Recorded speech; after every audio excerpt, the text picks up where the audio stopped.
Capital Consulting Strategies, LLC, is a governmental affairs, community relations, and strategic planning consulting firm.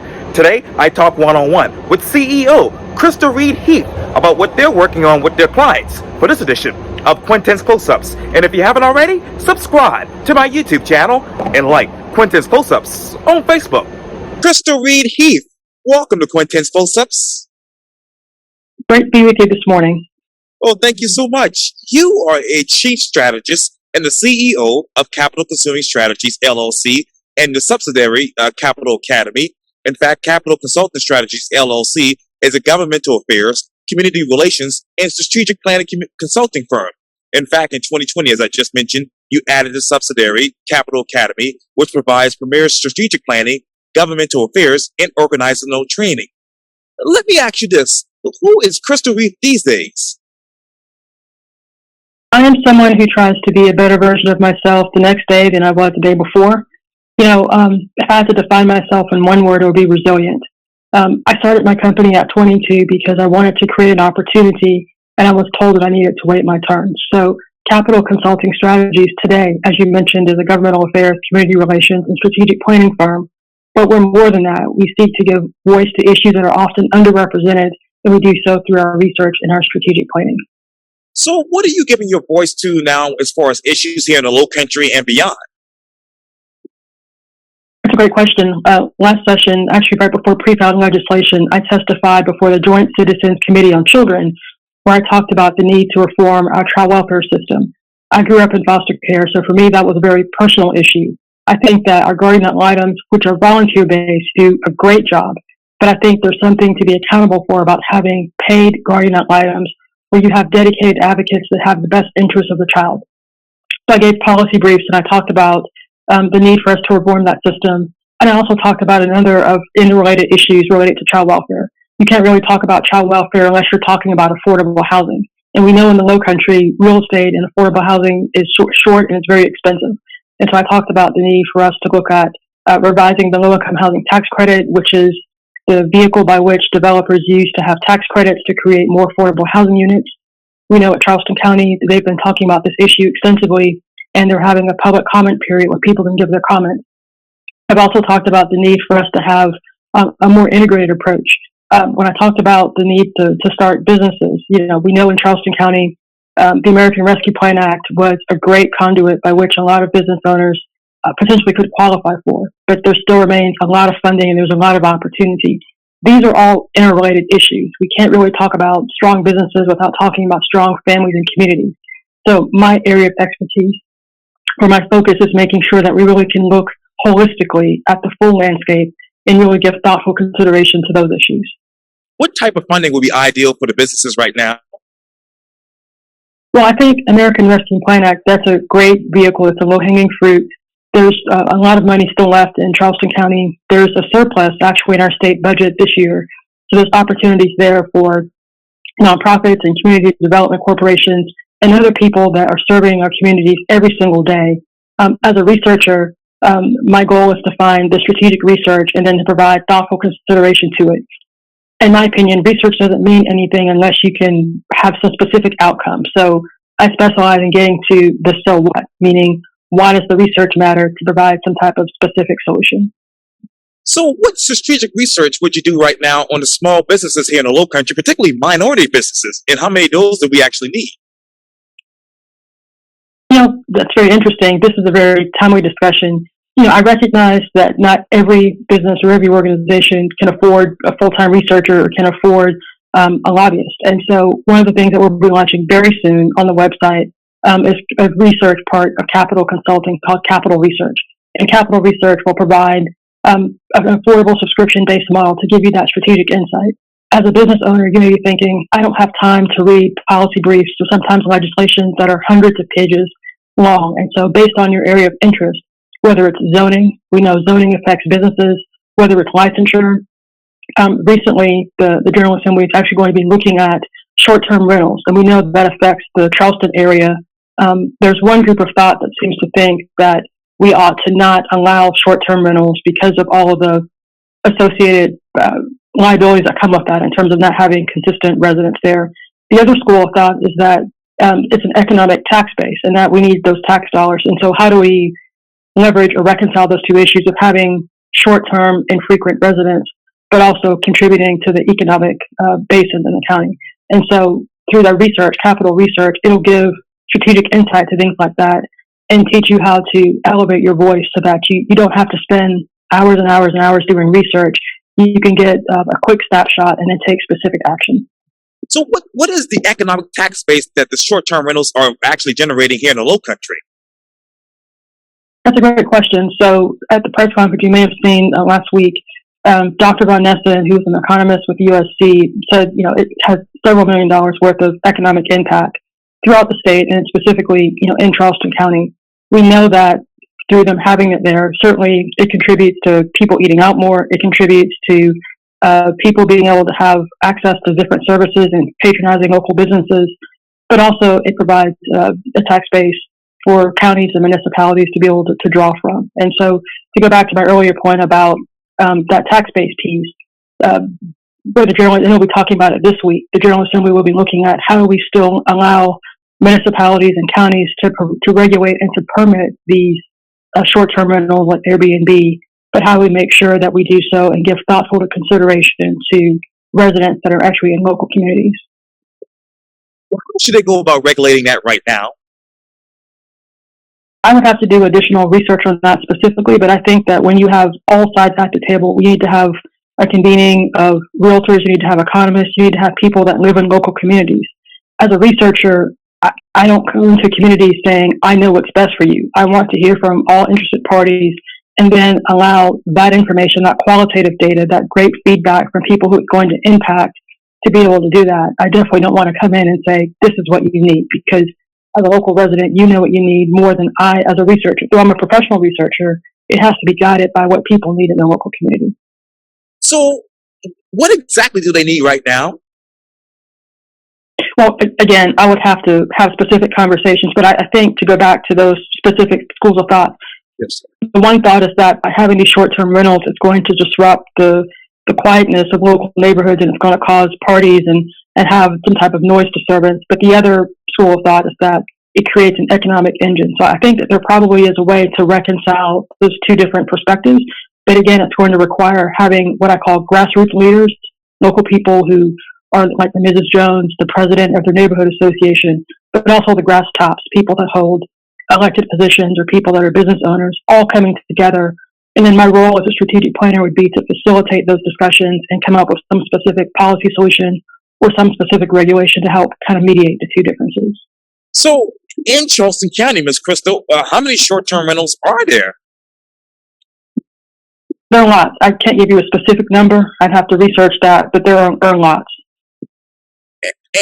And when you look at short-term rentals 5 to 10 years from now, I should say, how should the cities and towns and other municipalities strategize that is to make certain that short-term rentals are, available, but also, as many people say, adjusting to quality of life? I think you probably have to convene a group of people who are economic developers, people who are real estate developers, people who are urban tax planners or urban community planners, and they can look at the trajectory of that. We know that we have urban sprawl throughout the Low Country. We've got lots of great communities to the point that we're looking at expanding, 526. There's been lots of discussion with that at Charleston County with a recent vote to allocate $75 million towards that expansion project. So I think when you look at growth, there has to be a long-term goal to say, where does the community want to be 5 years from now, 10 years from now, 20 years from now? And then when I'm looking at strategic planning, we always start with the end in mind and you work backwards. So no differently than this, it's looking at where is the county currently, where are the new developments that they're expecting to have in the next year, 2 or 3, how many additional residents does that create, either from a short-term perspective or from a long-term perspective? And then from there, putting together a smart plan that addresses those economic and those infrastructure needs. Because when you build additionally, you're not just looking at houses, you're looking at schools, you're looking at roads, you're looking at different buildings, you're looking at accommodations. All of those things have to be given thoughtful consideration. So I think it said, you have to have a convening of smart professionals that can do that, as well as people, from their community to be able to say, this is what we need comprehensively, and here's how we plan for it. So where's the infrastructure now for all of this? Well, part of it, as I mentioned, I think the major focus in the Low Country is the 526 expansion. And I think that will really dictate a lot of the growth that we see. We know that will alleviate a lot of the traffic, but I think that will also bring additional people here. So it's having a convening with grass tops and grassroots leaders to say, okay, we've expanded, we built capacity, we're alleviating the traffic concerns, but what is the impact of us having the strategic plan or growth for the next 5 years, 10 years look like? And then from there, you just plan and you build it out. And speaking of developers, as you mentioned earlier in the interview, what type of incentives should they have as far as affordable housing is concerned? Well, if we look at the primary vehicle, which is the Cranston-Gonzalez Act, and it's administered by each state housing authority, and so South Carolina Housing Authority is here, but the low-income housing tax credit is a primary vehicle. It's not the only vehicle, but it's a primary vehicle that developers utilize. And if I may just give some background information on that, LIHTC, as it's shortly called, LIHTC officially creates or gives developers tax incentives in exchange for those tax incentives to be able to provide a reduced rate or an affordable rate to a certain percentage of the units that they develop. There's been lots of discussion in Charleston County about what is that formula? Is it mixed use development? Is it straightly affordable housing development? And though I think the LIHTC program is a great program, we perhaps maybe even look at the additional formula to say, how do we do so that we have more affordable housing units, but also how do we incentivize developers to be in compliance and to make sure that they have the affordable housing rates for long term. It's a great program, but we know every year, every state sees more applicants for the LIHTC program than we actually see in terms of the return. And by that I mean we certainly have more demand than capacity, so we have to look at revising that formula. There are other programs besides LIHTC that on the federal level. You've got lots of community development corporations, lots of which are in Charleston County that work every day to do the great work, like Habitat for Humanity, that do that, and they have private funding and there's some federal funding there. But I think it goes back to really understanding what specifically are the needs of the community, and then from there coming up with thoughtful strategies and solutions, because you can't take a one-size-fits-all approach. What may work in downtown Charleston may not work in North Charleston. But it's, again, having those community-based conversations, doing the strategic research, and then putting a plan in place to make sure that we have the most number of affordable housing units possible. So what's good for this community right now, Ms. Krystel? Is it the mixed use or is it affordable development, as you mentioned? Well, I'm not going to say what I think is best for a community. That has to be driven by community-based conversations. My role as a researcher, I'm not partisan. I don't take sides. I let the research guide me, and I let community members guide my perspective and utilize my skill set of research, whether it's quantitative or qualitative research, drive whatever the outcomes are. But I think anecdotally, people want to be able to afford to live where they work. We know that there's a program called Governmental Heroes, administered by SE Housing, where it allows teachers, firefighters, nurses to be able to live in the community where they work affordably. We know affordable housing means you should not be spending more than a third of your take-home pay on housing. And so when you look at that, we have to make sure that we are giving thoughtful consideration to our public servants, the people that serve us every day, that can afford to live where they work. But we also need to have those community-based conversations in the community, our neighbors, along with our grassroots leaders and our politicians and elected officials, need to really have those conversations to say, thoughtfully, what does that mean? What does your community need? And then we can address that with either a research solution or a policy solution. So, Ms. Krystel, when you're out in the community, what are people asking? Is it really affordable housing? Is it attainable housing? Or is it workforce housing? Well, I think it's a blend. At the county council and the city council meetings that I've attended and I've listened to public comment, people generally want to be able to live where they work. We know that it has an increased demand on our roads. So if you live in Mox Corner, but you work in downtown Charleston, what may be a 20-minute drive may turn into an hour and a half drive, depending on the needs in terms of the people, in terms of commuting back and forth. And if there's an accident, we'll know that just exacerbates that particular problem. But when I go to these meetings, I consistently hear that people want to be able to live where they work and be able to afford to do that. And so I think it's a blend of workforce housing, it's a blend of affordable housing, And and giving thoughtful consideration to how we make sure that we're not excluding anyone from a particular community, but that we allow people to be able to live, work, and play in the same community because they serve us every day. We've got to figure out a thoughtful way to be able to do that. So let me ask you this, Ms. Krystel. What are those other conversations that you're hearing when it comes to affordable housing and quality life?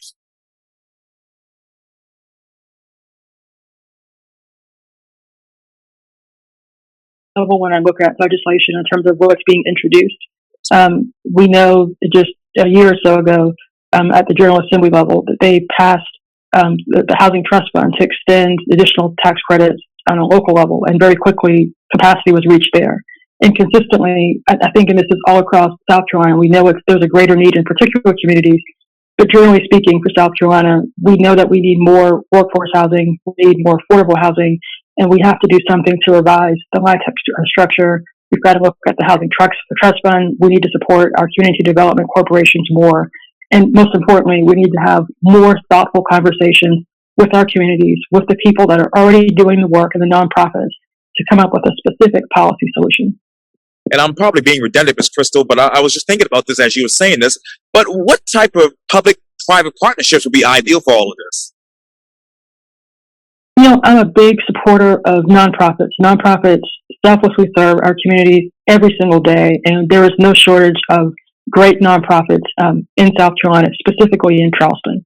When you look at, face it, the South Carolina Association for Community Economic Development Organizations, that is a consortium of CDCs, so Community Development Corporations, and CDFIs, Community Development Financial Institutions, that serve communities every single day in significant ways.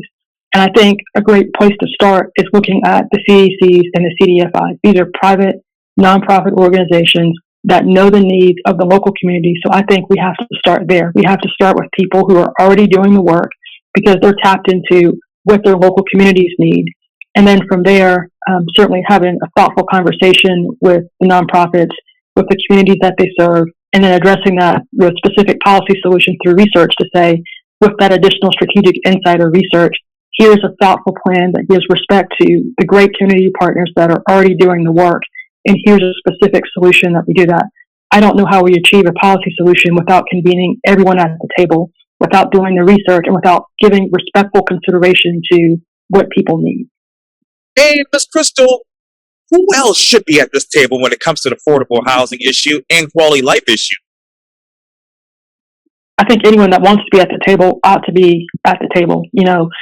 What makes us great as a country and as a local community is that we can have different perspectives.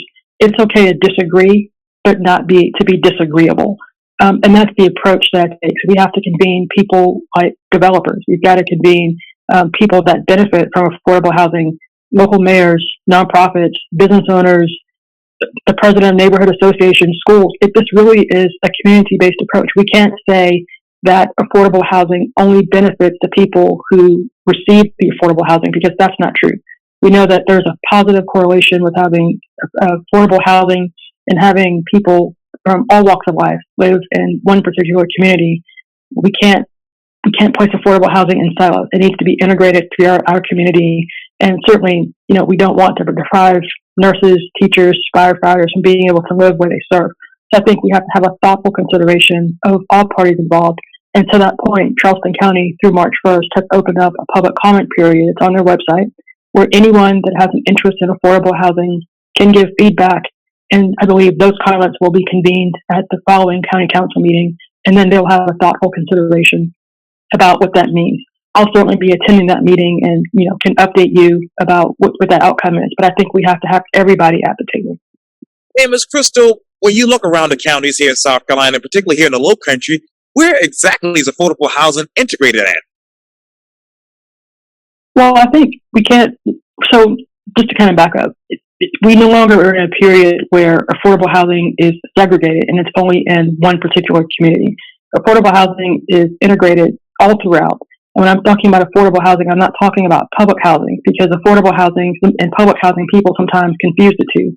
Right. Public housing is administered by HUD and sometimes is associated with Section 8. Affordable housing simply means that you're able to live affordably and you're not paying more than a third of your take-home pay on your rent or your mortgage. And so the question really is, in some ways, a personal question. Are people spending more in housing than what they ought to? I've not done the research, but anecdotally, I can say, just from my gut feeling, that certainly with how expensive the real estate is in Charleston, I don't know that we have that much affordable housing, and that we certainly need more. And so, to answer your question succinctly, I think you can't pinpoint and say this house is affordable, this house isn't. That's a personal question in terms of, is someone living beyond their means? Now, you mentioned obviously Section 8 and public housing. So where is the subsidized housing for many people who really need that right now? There's a significant shortage. If you go to schousingsearch.com, that gives a directory of affordable housing all throughout the state, and in most communities when you search. Now, I want to say that is not an exhaustive list of all the affordable housing throughout the state, but it is a representative list as to what exists in the Low Country and throughout the state. But if you go to schousingsearch.com, you'll see that in most communities that there aren't any units that are available, whether it's a house or an apartment or a duplex. There's just a significant shortage. And I wish I had more time to continue to actually follow up questions on this, but I have to run to my other job. But Krystel Heath, obviously with Capital Consulting Strategies and Capital Academy, thank you so much for your time, and I hope to get you back here on Quintin's Post Up soon. Thank you. It's great to be with you. Likewise.